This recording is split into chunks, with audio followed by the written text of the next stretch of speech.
নমস্কার। কবি ভবানী প্রসাদ মজুমদারের লেখা কবিতা খোকার বুদ্ধি।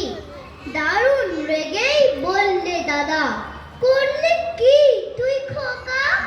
আঁকার কথা প্রজাপতি, আঁকলি শুয়োপোকা। পুজোর ছুটির পরেই খাতা, দিবি যখন জমা, স্কুলেতে স্যার কি তোকে করবে তখন ক্ষমা?